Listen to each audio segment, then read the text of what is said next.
podcast is part of the Sports Social Podcast Network.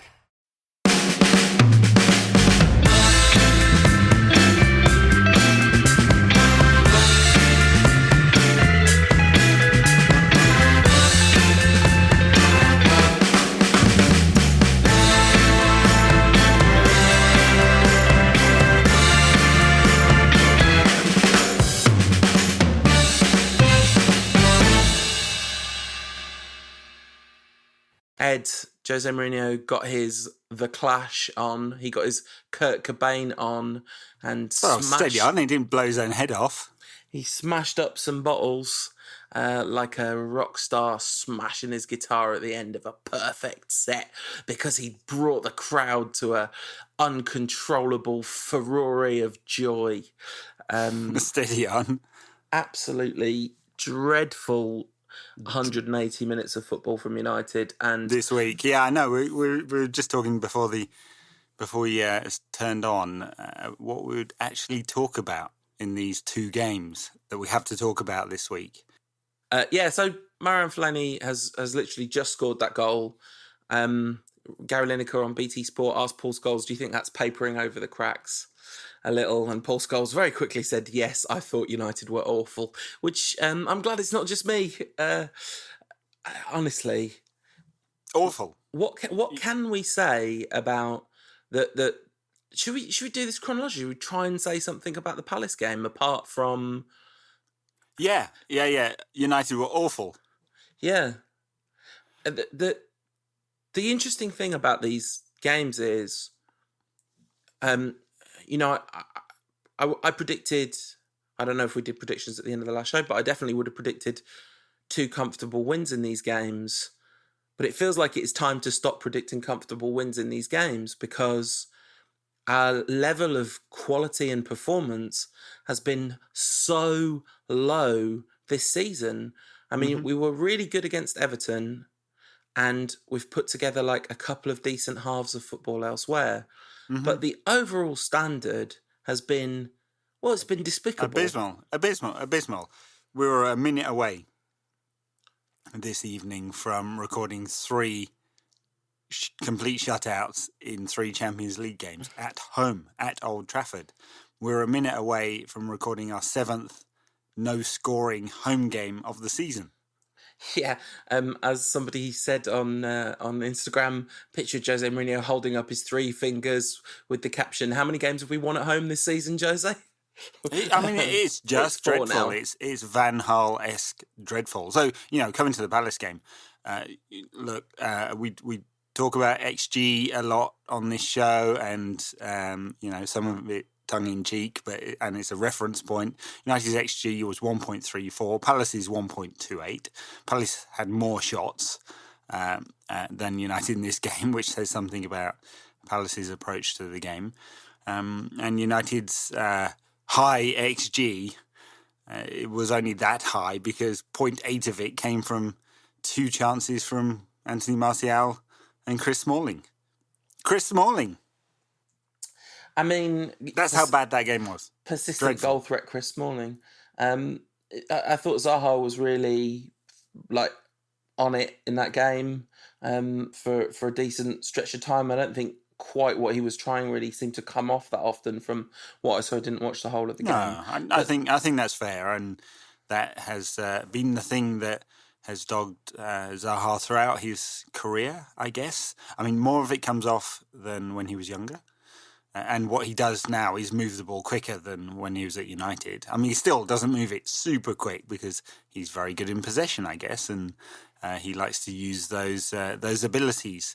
But he was a threat, for sure. He was, is it controversial to say he was more lively than any of the United players? I'm not sure it is. I thought the team selection from Mourinho was interesting. Lots of talk about injuries and stuff before the game, and Pogba definitely didn't look fully fit, or either that or just had a really bad off day. But Matic, the fact that Nemanja Matic was picked in both of these games is genuinely quite, I think, genuinely quite surprising, because Mourinho has eventually given up on his underperforming favourites at his time at United. But Matic, he just doesn't seem to ever want to give up. But talking about... No, I mean, he's been dreadful for United for more than a year now. Yeah. Which, that's a long time to be dreadful and still... Yeah, I mean, to be fair, Romelu Lukaku hasn't scored a goal in, a couple of decades? I keep messaging... He may never score again, as you like to point out. I keep messaging you saying, what if Romelu Lukaku never scores another goal? I mean, he might not. Alexis Sanchez was dropped after, just short of a year of... pretty poor performances for Manchester United. I can count on less than a hand how many really good ones he's had for United. Pogba was dropped last season, and would you call tonight a dropping or a resting? Not sure. No, neither am I. So, eventually, yes, players do get dropped, but Matic is the golden boy. He's not dropped for anything, and he has been monumentally dreadful this season. Yeah. As has Lukaku, who was... I mean, listen, I know I caveat this every time, but I hear a lot of people criticising Romelu Lukaku as kind of a write-off and just a rubbish striker, and I might be wrong, but that's not how I feel about it. So I always feel like caveating criticism of him with, I really like him, but he's playing shocking, and he was back in the side against Palace, and that kind of... It's just... I've got my head in my hands as I say this, because a funny thing happened. A friend of mine told me that someone else had, unbeknownst to them, I'm talking about you, Dan Dawkins, had said, Rantcast was a bit negative the other day, wasn't it? It's like, no, we're a shining beacon of positivity compared to what we could be saying about this. There's anyone that's even attempting to look for positives out of all of this is being unnecessarily positive, because the whole thing is a complete shambles. And, we could talk about team selection, we can talk about substitutions, we can talk about post-match press conferences, but more than anything else, it's the horrible atmosphere that Mourinho creates that does my head in. Gary Lineker said at half-time, after Rashford had missed the chance against Young Boys, which... it was a bad miss, but Mourinho turns to his bench, holds his handouts and kind of as if to say, what can I do? What can I do? And Lineker said, as a centre-forward, I would be livid if I saw my manager do that. Mm. Yes, but that's one gesture in dozens he makes every single game, and hundreds over the course of a season that generally espouse negativity towards his own players. And then, yet, we as a fan base, I'm talking in the collective here, we as a fan base question the players more than the manager, I think. Still, just, it turns on nights like this. But I just wonder how on earth any of these players could be expected to become more than the sum of the parts or give more than they've ever given before for a manager who's just angry and negative and shifts blame all the time and takes no personal responsibility whatsoever for the state of his team, He might not have got that 29-year-old defender that he desperately wanted in the summer. What happened to the rest of his 30-man squad? Right, and I feel like a total broken record, and we promised the listeners that we wouldn't do this, especially after a game in which United just won. But this is how awful the team is at the moment in terms of how it seems to be set up, its attitude, the style of play, the amount of entertainment on offer, and yes, mostly the results. Tonight being an exception. But that's the frame of mind it puts me in. And I don't want to be like that. And I was looking at Fergie in the crowd tonight going, I know he's had a stroke and all, but surely we could roll him out and get him in the dressing room. Because, a half-fit Fergie's going to do a better job. Got to. It's just awful. It's horrible to watch. I hate watching United like this. I hate watching United at the moment. But, of course, I'm going to do it because I'm an absolute addict. And I've been junked up on this for 30 years now. More. God, it's nearly 40 years. So it doesn't matter how bad they get, I'm going to be watching this crap every week. But it is crap every week. Sorry. Yeah. I mean, no, this is absolutely true. And like, I'm sorry for laughing. I can't find the tweet quickly, but somebody pointed me to a tweet that was like, Pochettino has engineered Spurs' best ever start to a Premier League season with no home ground, 0 spent in the summer, and vast numbers of injuries. Like this weekend was the first time that I think it was Eriksen, Ali, Kane and Son had all started a game together because of injury. Like, imagine how apoplectic with excuse Mourinho would be if he didn't have a home ground, the board had spent naught in the summer, and he'd had major injuries to start the season. And I don't think United would be experiencing their best ever start to a Premier League season somehow. No. I mean, funnily enough, we're experiencing our worst for 28 years. Anyway, we did actually win tonight. Should we talk about the Palace game just a little bit? Sure. Something happened. What was that? Well, I don't know. It was bad, mostly. So United had 5 shots on target. I don't remember any of them. I'm pretty sure in a blur of boredom. There was a lot of kind of pointless midfield play. A lot of ball in front of Palace. Most of it, producing almost nothing. Unfortunately, Anthony Martial did not have his best game. Juan Mata did not have his best game. He was dragged off after an hour. Paul Pogba definitely didn't have his best game. Let's say he wasn't fit. It wasn't good. Jesse Lingard tried for an hour, couldn't produce anything. I mean, right now the best tactic for United appears to be an Ashley Young cross for a Marouane Fellaini scrappy goal. Although, of course, it was this time round a Lukaku flick on from Fellaini scrappy goal. Big man combo up front. The famous big man. I said, shall we talk about the Palace game? But there's nothing I really want to talk about in this Palace game. And I didn't watch it, so I watched 20 minutes of it. So I've got nothing to add except for the 20 minutes I saw were utterly dispiriting, and watching the highlights was utterly dispiriting. The result is utterly dispiriting. And then came the performance against Young Boys, which, listen, it's great that United won and all. Mostly, honestly, just because that means we're definitely not going to be in the Europa League. If it was a toss-up between being in the Champions League knockout stages or not, I wouldn't be that bothered. Really, honestly, that's the state that it's got to. I wouldn't have been jumping up and down celebrate. Well, I didn't jump up and down celebrating that goal. It feels like yet another example of papering over the cracks. And as you always say, football is in the detail. And genuinely, next season they're going to bring VAR into the Premier League. If that goal was in the World Cup, it wouldn't have stood, because Marouane Fellaini set himself up by punching the ball to himself. Set himself beautifully up, extending that chest control out into his fist. Very deft touch with his fist.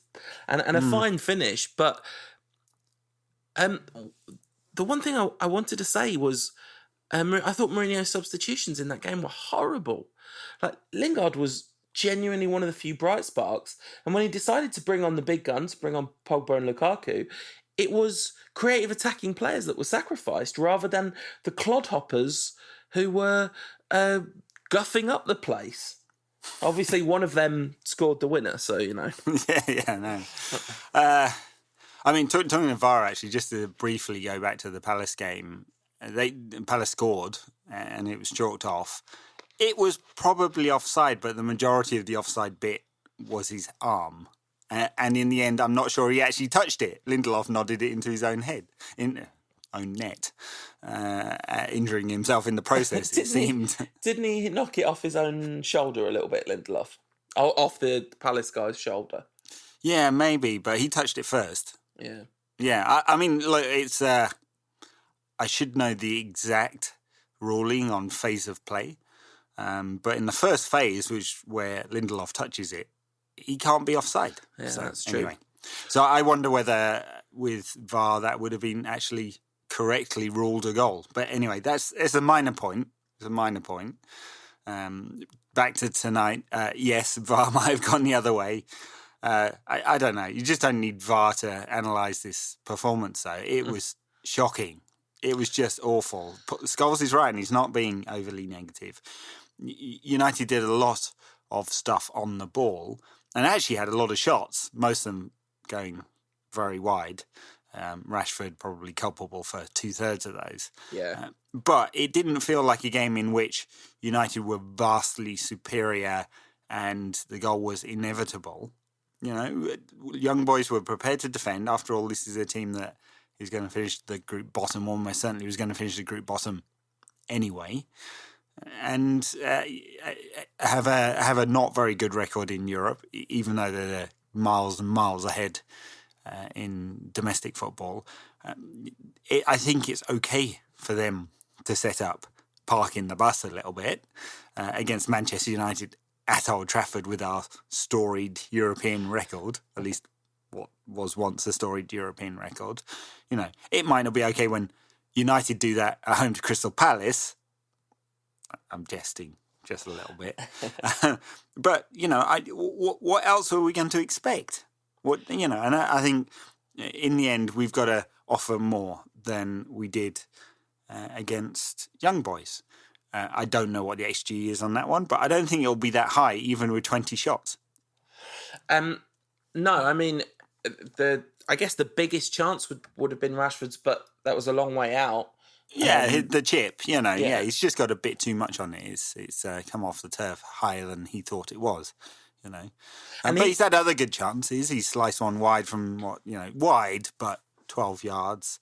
Had one on the left foot where he probably should have cut it inside to Jesse Lingard. Yeah. So, half chances. He had a horrible night in front of goal. He was very kind of bright and lively, and a lot of runs, particularly in the first half. I thought, but a horrible night in front of goal. Martial had scored 5 games in a row before the Palace game, and has kind of seems to have gone back off the boil pretty quickly. But I know this is that Gordon Ramsay meme where I'm looking at Martial and saying, "Do you know who my favourite chef is? You."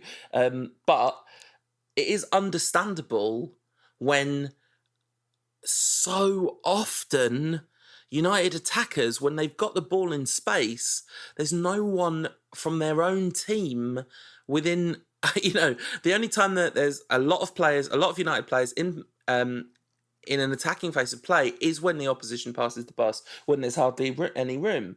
United do not break forward collectively quickly as a team, backing each other up. We see this time and again. And you mentioned parking the bus. Young boys didn't park the bus, did they? They played on the break, and I think that was perfectly reasonable for them to do that. 1.5, by the way, United's XG tonight. Right. 1.5 from 20 shots. That just shows you the lack of quality of chances that we're creating. One thing that I did think about this game is I reckon we'd have a chance of winning the Swiss League. Like if we just parachuted into the Swiss League, we might win the league this season. Because if they're 15 points clear, it can't be that good, can it? No, I don't think it's that good. I mean, we're not that good. No. We're not. Look, we're going to very shortly start talking about the winter transfer window, aren't we? Because Mourinho, I have no doubt, will start talking about it in his press conferences soon. He's going to want to ratchet the pressure up. But if I was the board, Ed Woodward, Director of Football, Executive Vice Chairman, Chief Commercial Officer, or whatever else role, probably puts the cones out at Carrington as well, doesn't he, Woodward? As long as he can get them sponsored, he probably would. So if I was the board, I'm not sure I trust him with any money at all. I mean, there's no guarantee he's going to be at the club beyond the summer. I'd say there's a very high chance, given our position in the league right now, 7 points off the Champions League, but it doesn't look like that's an easily bridgeable gap for us. And Mourinho has only ever once gone into a 4th season. That was at Chelsea, and he lasted till September. So I'm not sure I'd trust him with a penny. And he's going to want to buy, in the middle of the season, experience. and we might just end up with another Alexis Sanchez or Nemanja Matic.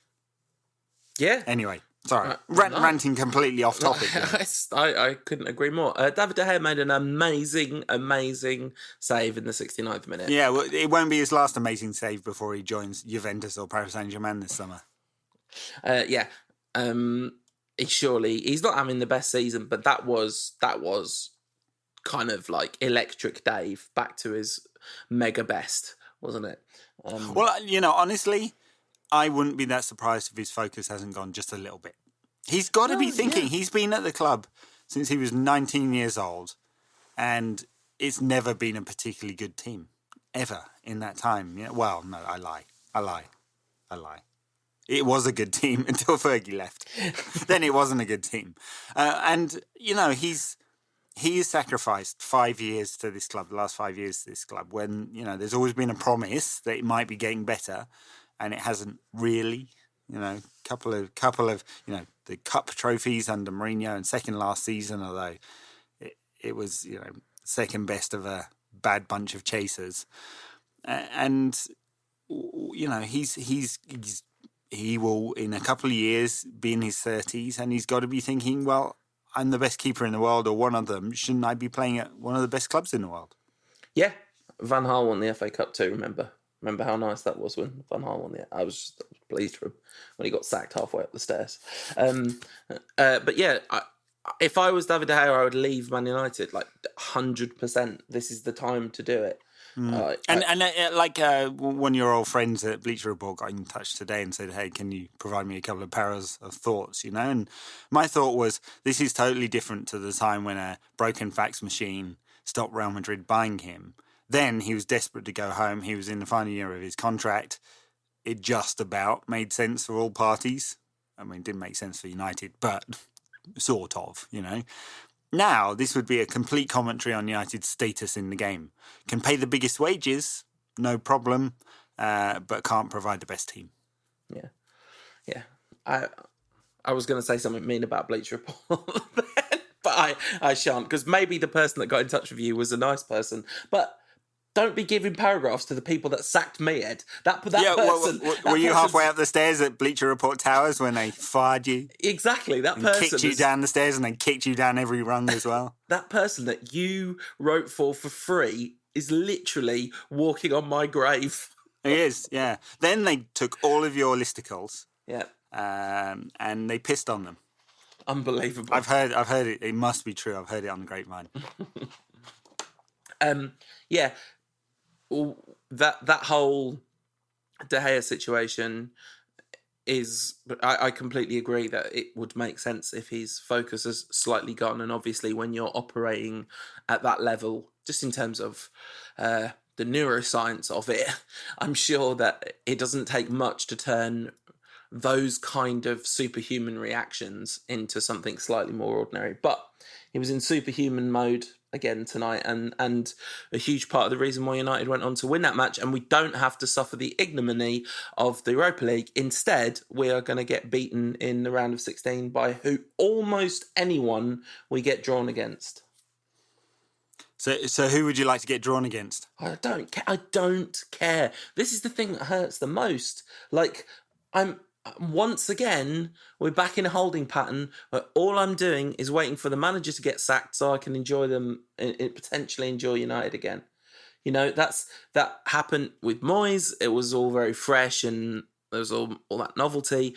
With Van Gaal, by the end of that season, it was just like the football, all the joy had gone out of the football, especially in the mid-period of that second season. And there was some hope with Mourinho coming and Zlatan and Pogba and all of that. But I have no hope for the rest of this season whatsoever.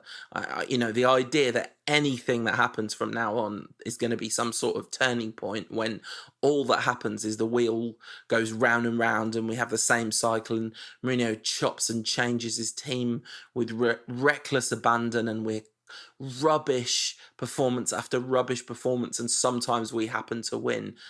Yeah. Yeah. When, Young lumps one in for Fellaini to shank it in off his own hand. Nice finish from the big fella. Nice finish in the end. Yeah, good turn. Hey, he loved it. Good for him. Yeah, absolutely. And it slightly disproves my theory that he's less dangerous without the hair. Because my theory was that actually creates slightly more chaos with their visual presence.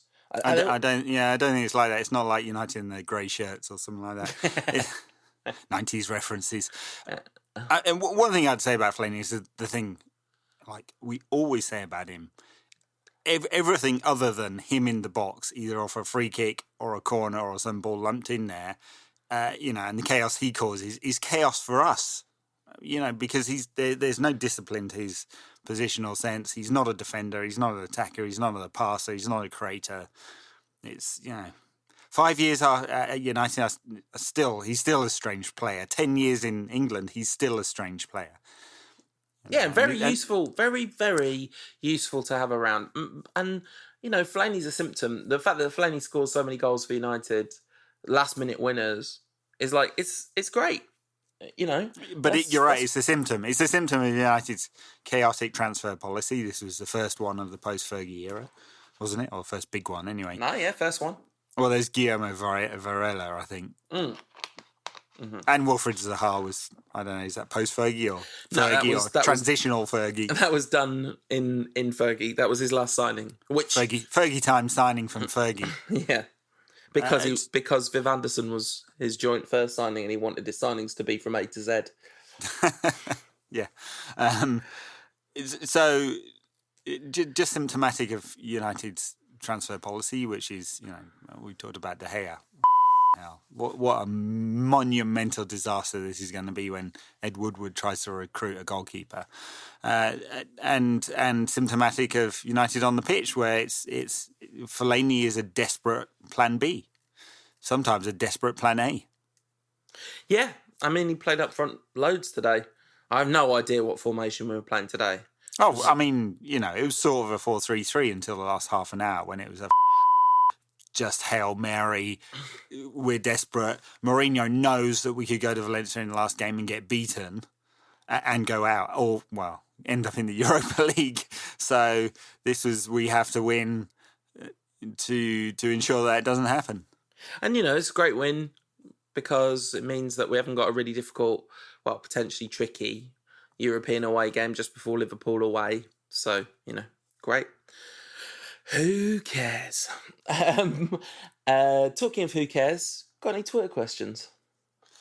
I do. Talking to who cares, comments like that, Paul. I'll just be getting negativity on my Twitter timeline. It's like, oh, your Rankhouse was a bit miserable this week, wasn't it? I mean, I literally got back channel negative feedback, from a friend of a friend, and I was like. I told my friend who told me this is why I left Twitter, because I don't want to hear it. I don't want to hear it, Dan. So stop telling Burns stuff, because you can't trust him. It'll get straight back to me. Dan, you're a... No, Dan's well sound. I don't know him, so... he's a good lad. It's a 50-50. It's Toinkos, isn't it?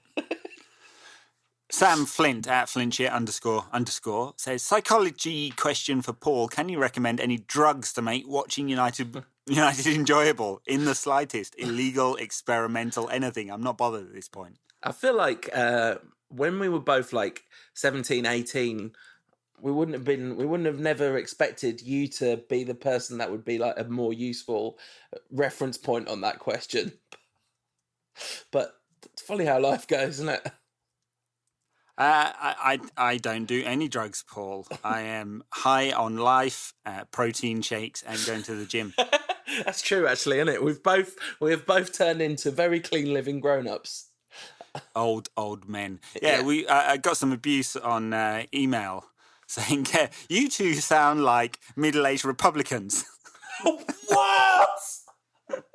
I'm glad you didn't forward me that one. That is very upsetting. And it was in response to us making fun of Tom and millennials generally, and adulting classes. Us was making fun of. We were making fun of that. You joined in. Don't say you didn't like it. Am I potentially being lumped in with you there and your dismissal of a perfectly reasonable concept, which is that actually education doesn't really prepare you for adult life? Yeah. You are being lumped in because we're a team. All right, I'll live and die with you, brother. You know that. You know what drug you could switch to? Just, an option. You could watch the United ladies team who've won their last 2 games 5-0 and 8-0. Yeah, they're a bit too good for the division they're in, I think it's fair to say. They are. They will be going up. He's actually only one automatically promoted, I think, from the Women's Championship. But it's, barring some kind of unforeseen disaster, United will be playing in the Women's Super League next season. Is there anyone else in the division that's close in terms of goal difference? Because every time I see what the women's team's result was, it's like a big number 0, basically. Yeah. No, there isn't. I mean, Spurs are the next best team, but, United smashed them the other week as well. So, strictly speaking, there's still only a point between the sides, I think, because I think United drew 1 game and Spurs have won all but the one that United won. So I think it's a point between the 2 sides. So it could all go pear-shaped still. I mean, maybe Mourinho will demand to take over at some point, and then that's it.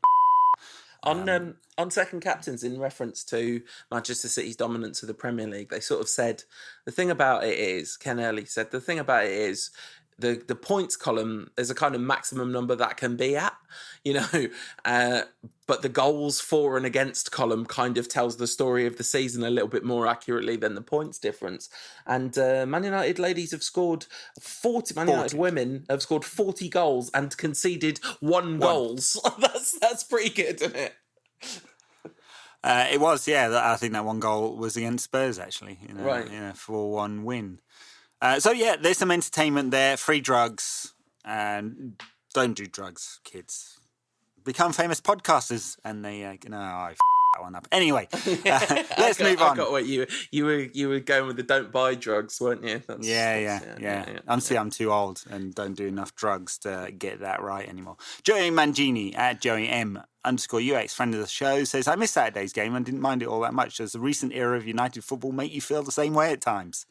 Oh, God, this is depressing. No, I mean, absolutely. And the only games I've missed in the post-Fergie era, I've only ever been bothered about missing maybe 1 or 2, and that was in hindsight. Like, I missed most of that Palace game was because of life stuff, and it was 3:00. I haven't been to a game this season, and honestly, apart from to see friends, I have absolutely no desire to go to Old Trafford this season, and that hasn't been the case for me at any point in the post-Fergie era. Part-timer. Yeah, sure, but like that's just a reality of the situation. I even during... and many people clearly feel the same way because Old Trafford was far from full. Yeah, it was half empty, wasn't it? It looked half empty, basically. So, yeah. So, Sean Fields, 1995, says, do you think it was Lucozade Sport or Gatorade in the water bottles? And do you think Mourinho should be banned for wasting minerals? I'm pretty sure there's no minerals in Lucozade Sport. It's just sugar and colourings. Ooh, electrolytes. Yeah. That's what I think every time I get back from exercise is... When I take electrolytes, that song pops into my head every time. It would be a bespoke electrolyte concoction. In fact, I'm pretty sure there was somebody sitting quite near it in a United staff puffer jacket who looked quite annoyed, and I wondered whether it was the person who had painstakingly made up those drinks to the exact right, specifications for each player in the squad. Yeah. Exactly. Much like kind of Kurt Cobain or Pete Townsend or the fella from the Clash's guitar techs, Joe Strummer. Yeah, it's some interesting names there in your list. I have spied at Kurt Cobain's house in Seattle. A very nice part of town in the Arboretum. We had an email actually this week from a listener in Seattle who wanted to talk about US sports and some socio-demographic, ethnographic, political dimensions. Yeah, very interesting. And he recommended a book which does look quite interesting. And also, for some reason, thought you'd be annoyed when he said toodles to say goodbye. But I don't feel like that's something that would annoy you generally, Ed. No. I bantered it back, didn't I? Yeah, you did. Beautifully handled. Tobias Cantoni says, when will the style of play, particularly compared to how City, Liverpool, Chelsea play under Guardiola, Klopp and Sarri, and or the poor performances and results begin to affect the marketability and thus commercial power of the club?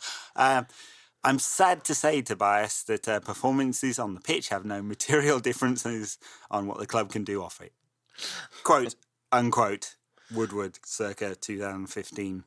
Yeah, Liverpool still sell a lot of shirts. I mean, not this Liverpool like a couple of years ago. Liverpool sell a lot of shirts as well. Yeah, I know, but like this Liverpool has some glamour attached to it, doesn't it? You would imagine that it would have some effect, but the tail on the glory years is long from a commercial perspective. Well, United have significant brand reach and all that wank. Tate Dan says, wait, what, why, how, really? I am losing the will to live. Are you? Not quite, but, you know. I'm not losing... There's one more 0-0 to come at the weekend. I'm not losing the will to live in the slightest. I am losing the will to watch United, talk about United, think about United, engage in any way, shape or form with United or anything to do with them. You know, all that. Yeah. God, there's a theme here. If you thought we were negative, you should check out our Rank Us feed. This is like I honestly, I know this is not what you're doing, but the word negative gets thrown around all the time about what seems to me to be completely reasonable analysis of the situation. No, I think that's true. Like people mistake observation. They played a bit.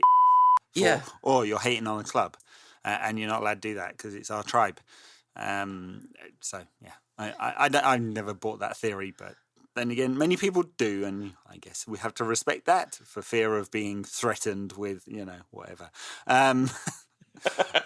Ladat says, is there anything more ironic than glory, glory, Man United ringing around Old Trafford after a 92nd minute Marouane Fellaini winner against Young Boys at home? Honestly, there is, and it is the number of times, because they play at half-time too, and the entire Van Gaal second season...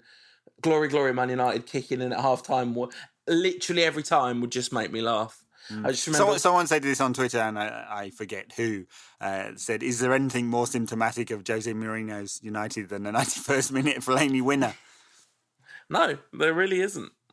No, he's like our most important player, kind of empirically. And I think if you just look at points won... and moments. Well, De Gea. But at Niall C 2010 says, how long will the water bottle carrier be out for after that Mourinho challenge? Well, he won't strictly speaking be out. He'll be training with the youth team. He's getting a punishment beating for the next few months for getting in the way of Mourinho's foot.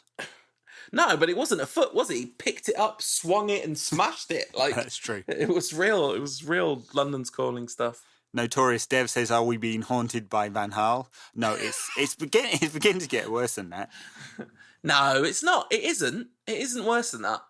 It is not worse than that because even today, they were trying to get into the box, break beyond the ball, these kinds of things. Like that's why to me it's not worse than Van Gaal's second season. True. It isn't just sideways. Yeah. Trotsky Grip says, if we make signings in January, what is the earliest they will get out Jose's sex dungeon and get a run of games? I'm guessing April. Yeah, I mean, it's a fair point, isn't it? You know, Jose wants instant gratification from his players. And if not, they're binned, unless you're Nemanja Matic.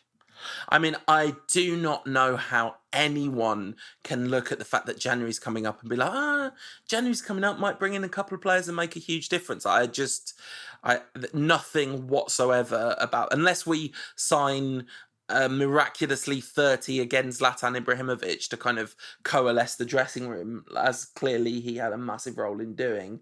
I don't see how anything's going to make a difference. Toby Alderweireld wouldn't have made a difference to where we're at this season. Oh God, no.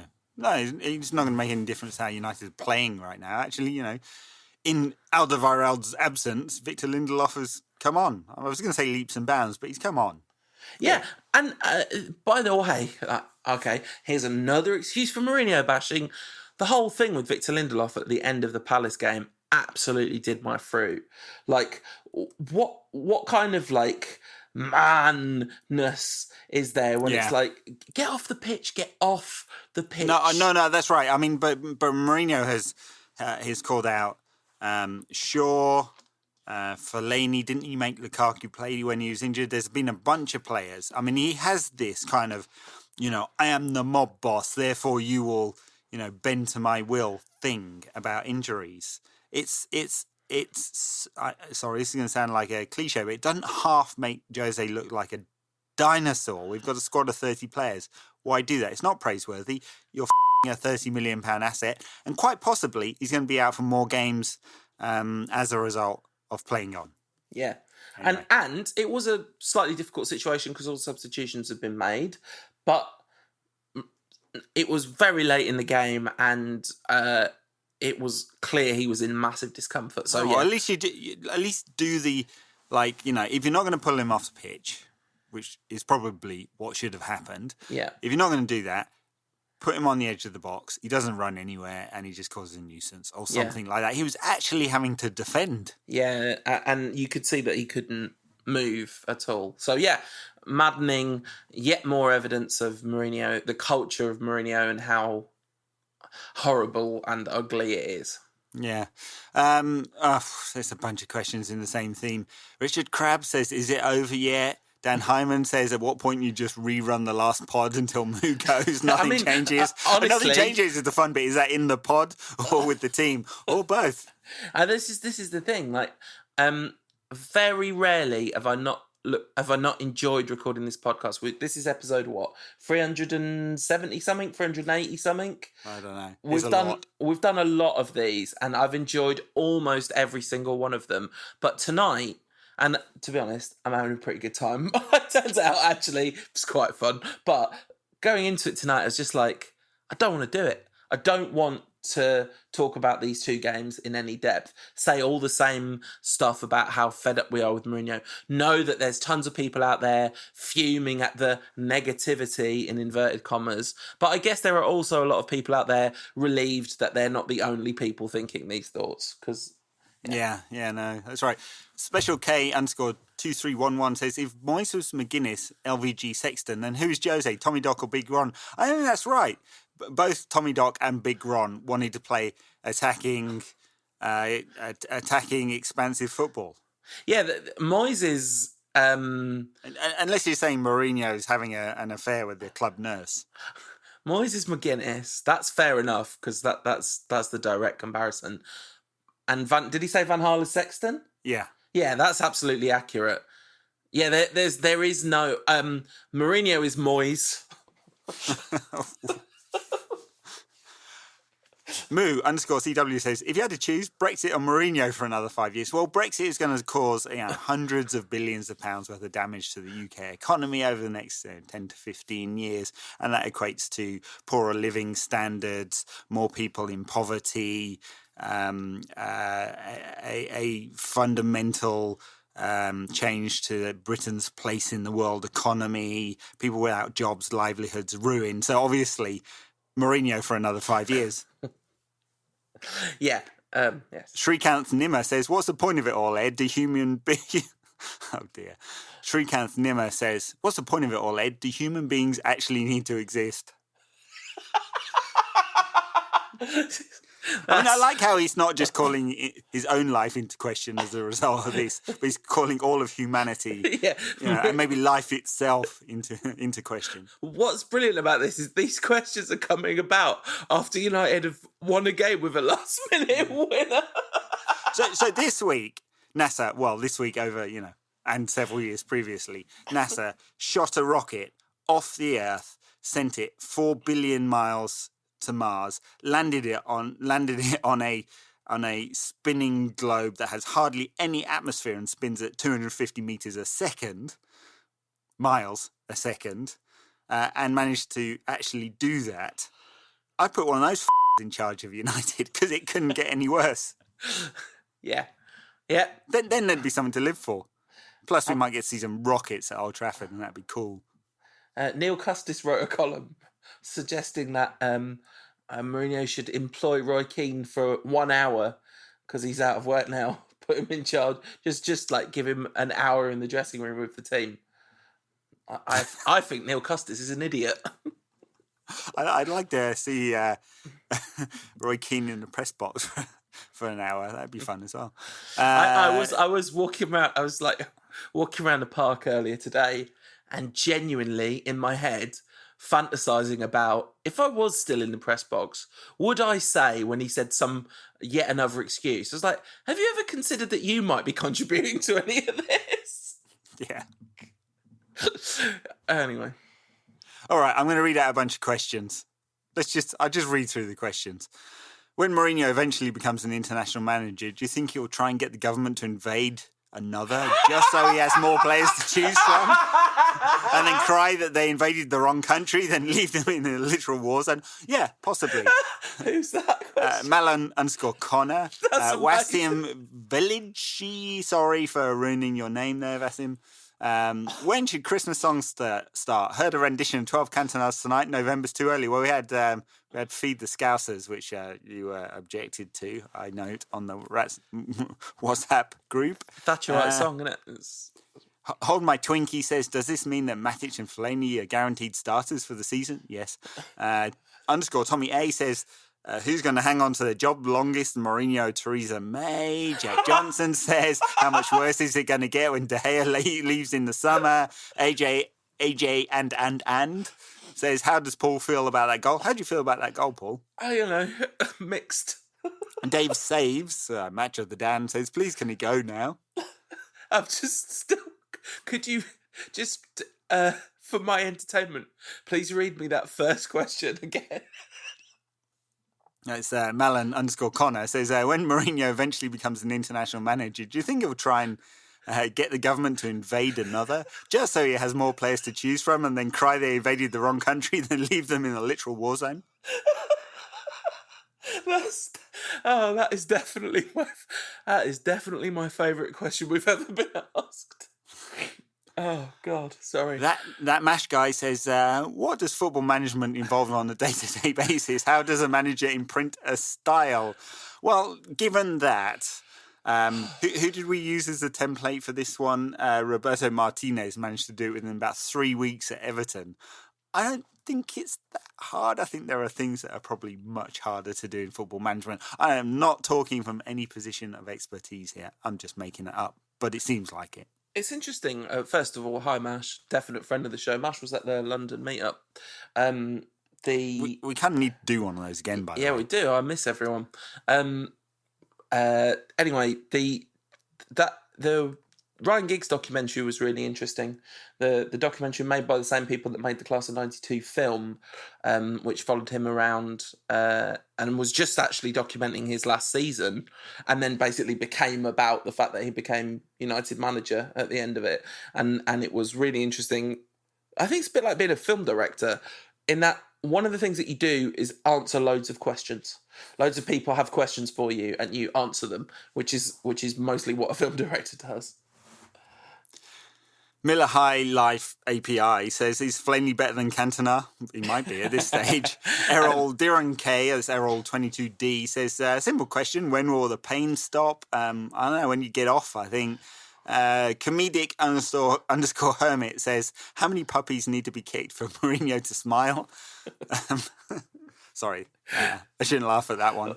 But it's probably quite a lot. Or maybe we need to drown some cats, one or two. He does smile out of Schadenfreude and ironically much more than he smiles out of actual happiness. And narcissism. Yeah. We've got a beef says, I've never felt so powerless as a fan to influence a change in the organisational style of play than I do right now with United. They have layers of personnel buffering those in charge from the fans and repeatedly show they don't care about the club. What's the point? You're going to get us onto like a half-hour rant about the Glazers now. Yeah, that's always. But you've been powerless as a fan for a really long time. Sorry to break it to you. Although, like, just email Woodward, and he's such a kind of feckless coward that enough of us email him, he'll probably sack Mourinho or get someone else to sack him. He might sack himself. No, he won't. No. Yeah, it's interesting. He's been slowly walking it back via press leaks.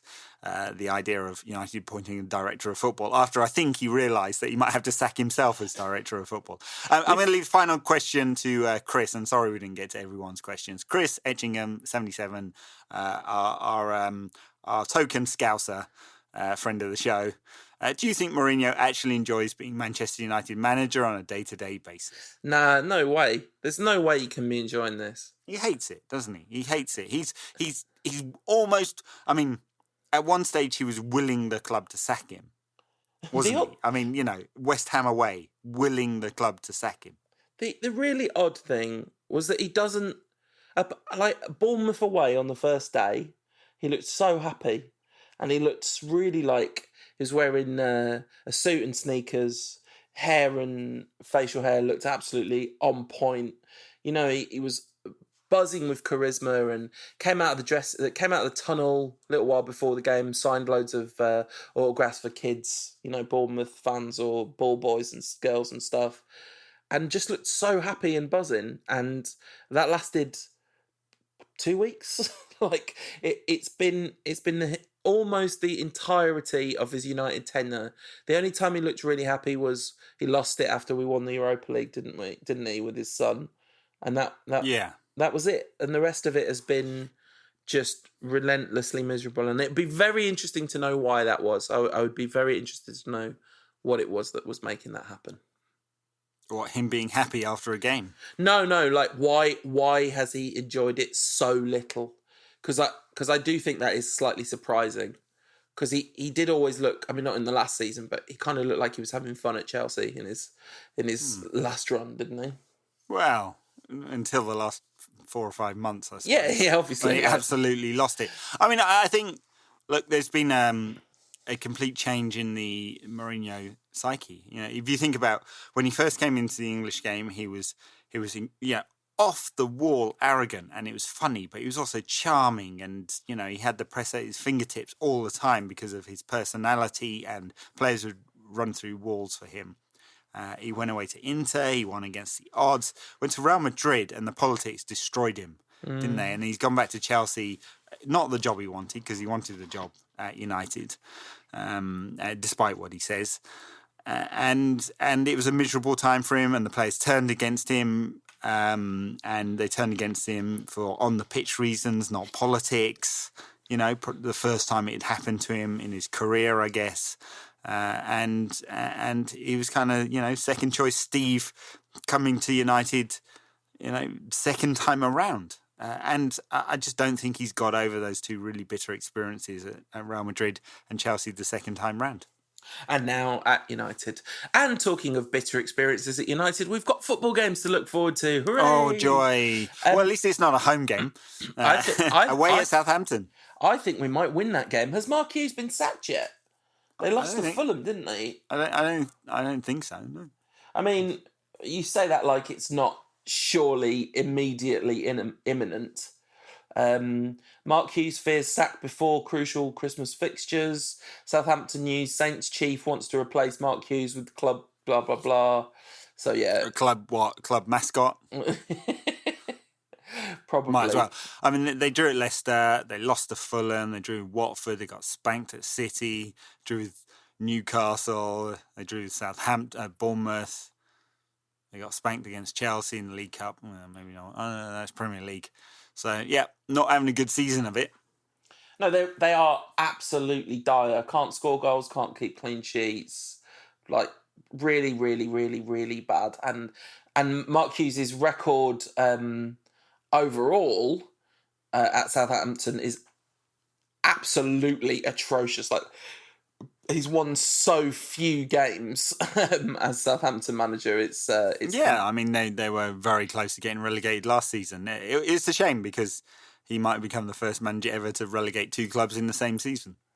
Yeah, and then he didn't do that. But that, like, seriously, the fact that Southampton lost to Fulham, I mean, obviously, like, Fulham, new manager bounce, etc., and they did score 2 in that game, which is very, very unusual. You have to go back a long way for them to have scored 2 goals in a game. But they're a very, very different side to the one that ran United close in the Champions League.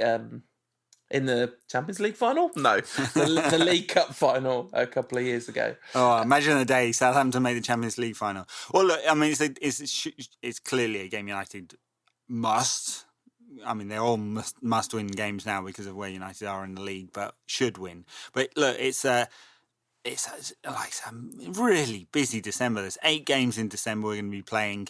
Midweek, weekend, all the way through. All of them count except for the Valencia game. So Southampton away, Arsenal and Fulham at home, Valencia away, Liverpool away, Cardiff away, Huddersfield, Bournemouth at home to finish off the year.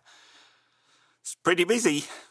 Southampton have won 1 game this season in the league, and that was away at Crystal Palace at the beginning of September. They have not won at home yet this season. I feel like every word I say jinxes us further and further and further. They've got an even more negative goal difference than us. We've still got negative goal difference, by the way. 13 games now. 13 games. Maybe since it's only -1, if we win this game, we'll be back in the black, baby. Whoa, yes. All right, so that's Southampton. And then a big midweek game against Arsenal. And really a genuinely very big game. Arsenal are doing quite considerably better than United this season. They are 6 points ahead of us. And their goal difference is +12 rather than, I don't know if you know this, but ours is -1. Look at what you can do when you change a dinosaur out for a fresh young manager. Now, I don't even know if I've seen a single Arsenal game this season, to be honest. Every bit of coverage I've heard of Arsenal has said, these results are pretty good, but the performances, and that's mostly from Arsenal fans. Lots and lots and lots of talk that they are quite fortunate to be in as strong a position as they are in terms of the nature of the performances so far this season. Yeah, I mean, interesting game in Bournemouth at the weekend. I don't know whether you saw that. Absolutely stonking own goal. Yes, I did see that. Amazing. Yeah, I mean, I thought Wolves gave them a very good game the week before. I haven't seen any of their European games. The Arsenal-Liverpool game was okay a couple of weeks ago. Okay, I haven't seen tons of Arsenal, but when I've seen them, they've been all right. And that's about it. But still, this is United at home against a half-decent side, so it's definitely not a gimme. I mean, they've got a ton of threats. I mean, compared to, any other team that we've played at home this season, apart from Spurs, given how poor our home record is, it's not like we've been playing good teams. Arsenal, if you give Arsenal a load of chances on the break, they're going to score goals because, Aubameyang, Lacazette both scoring this season. Ozil has, got over his World Cup thing, and he's scoring as well. Granit Xhaka was in the press the other day saying what a great season he's having. I guess Henrik Mkhitaryan. He's not having a great season. There's still a long-running debate over who got the worst of the deal there. Well, I think given the finances involved, given the level of performances are pretty similar, and the finances, I think we probably did.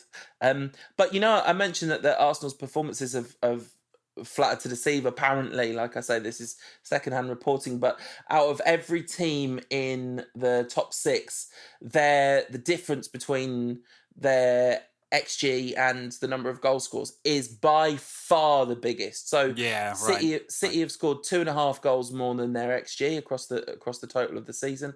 Arsenal have scored 9 goals more. Yeah, ours is about, as I remember it, is about on par. Yeah, we're within 1 or something like that. Yeah, just under 2 under. and we've also conceded slightly more, like half a goal more than you would expect. Yeah, so you'd imagine some regression to the mean for Arsenal there. So maybe United have a chance of hitting that top four after all. There's another team in between us and them, though, isn't there? Because we're only 7th. We're back in 7th, baby. I told you Mourinho was Moyes. It's Moyesy time all over again. Sticking it to Bournemouth. Yeah. Take that, you South Coast losers. 8th place. What kind of pathetic team's in 8th place? I have no idea what to expect out of either of these games. I would not be in the least bit surprised if we were completely pitiful. I would not be in the least bit surprised if there was some kind of bounce back and fight and reaction. Bounce back from what? I mean, United haven't even been beaten this week, so Mourinho's got 2 clean sheets this week. He's got to be delighted with it. So. I don't think there's a bounce back effect happening. I mean, it has happened loads. It's happened loads this season that we've been dreadful, and then but it's normally in the second half, right? Yeah, not in the game after a dreadful performance. So we'll see. At Southampton, I mean, you're right. They're a dreadful side, and United ought to beat them, and it ought not to take too much. But there have been bad sides that United have struggled against this season too. So we'll see. I mean, last couple of away games were well, apart from the City one. I'm not talking about that one. But before that, Juve and Bournemouth. So actually, they were pretty entertaining, weren't they? Well, yeah, they turned out nice. They turned out nice. Featured extensive periods of being absolutely garbage. Yeah, but it doesn't matter. Like, we're always going to be garbage. Accept it. This is Mourinho, so we're going to be garbage. The only question is, what's the utility at the end of that garbage? Yeah, no, you're right. Absolutely. Is it garbage in, garbage out, or is it garbage in, fluky result out? Those are the 2 choices. Right. Game after that as well. Are we going to get to podcast before then? Not sure, actually. So United versus Fulham the following weekend. Okay, so we're going to maybe miss because you're going to. Well, I should be able to record. I'm going to Buenos Aires. And they keep, I don't know whether they've played it yet, but they keep postponing the Copa Libertadores. So maybe the final will be on while I get there, which is, would be top. Please don't die. Please don't die. Please don't die. I've been all around the world. I haven't been killed yet. Good. So, yet. And anyway, it put us out of our misery, wouldn't it? We'll never record this thing anymore. Yeah. So, we have to predict results because we've made this rod for our own backs. But I don't know, anyone that's predicting results for these games, I don't know how you would be confident in your expectations of what was to come. I'm going to say that we win 2-1 against Southampton and make it look dangerous, and we lose 2-0 to Arsenal. I'm going to say it's a 1-0 win against Southampton, 0-0 against Arsenal. Okay. And we beat Fulham 2-1. Oh, yeah, Fulham. Claudio Ranieri's back. Dilly ding, dilly dong, baby. Yeah. God, what a strange club Fulham is. They come up in the playoffs. A nice side to watch in the Championship. Spend £100 million and turn into an absolute pile of trash. Yeah. And then sack their manager. And then, there's no doubt in my mind that in appointing Ranieri, they're like, I know we're probably not going to win the league. I know we're almost certainly not winning the league. But you never know. We might just win the league. Anyway, United are not going to win the league. Are we ever going to win the league again? I mean, one day. Yeah, one day. Right. Good. In this decade? Oh, we're definitely not going to win the league in this decade. This is nearly over, this decade. So it is. Yeah. And this podcast is over unless you're a Patreon backer, in which case there is more to come. We've thought about it in advance. Bonus content this week. We've been WhatsApping back and forth about it. That's like the level of organisation we've got. Thank you to everyone for listening. Sorry about this, but I don't know. I literally don't know what else to do. All right. Well, on that cheery note, have a good week, everyone. Take it easy. Bye. Thank you for listening to another episode of the Rankcast in spite of what's going on at Manchester United and its knock-on effect on the content of the podcast. If you, for some reason, think this is the episode that has inspired you to back us and encourage us to keep going, then head over to patreon.com/rankcast if you want to support the show and help to keep it advert-free forever. And if you back us at $5 plus VAT a month or more, then every week you get a little bit of bonus content. And this week we decided to pick the best Premier League 11 ever if no one that had played for United was eligible. Now, centre-back, there are some players that might actually be good enough for Man United in this list. Oh, please. Please. Not one of these is fit to lace Steve Bruce's boots. All right, so what we're saying is these are the people that would get in a Premier League 11 behind Ferdinand, Vidic, Bruce, Pallister and Stam and Ronnie Johnson. And May. And William Prunier. Yeah, so what options have we got, Paul? There's some of these names I can't even bring myself to read out. I'm sorry about this, but I have to say, and I think he has to be in the team. Boo! John Terry. It doesn't count. He's played in the Championship. Ricardo Carvalho. Them's are the rules. I don't make them. It's just that way. Ricardo Carvalho just mentioned his name, but he's not going to get in there. He's not going to get in there. Tony Adams. Didn't Mourinho just try and sign Ricardo Carvalho? Probably.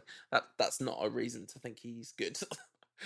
Mourinho does not care whether players are good, only whether they are men. Yep.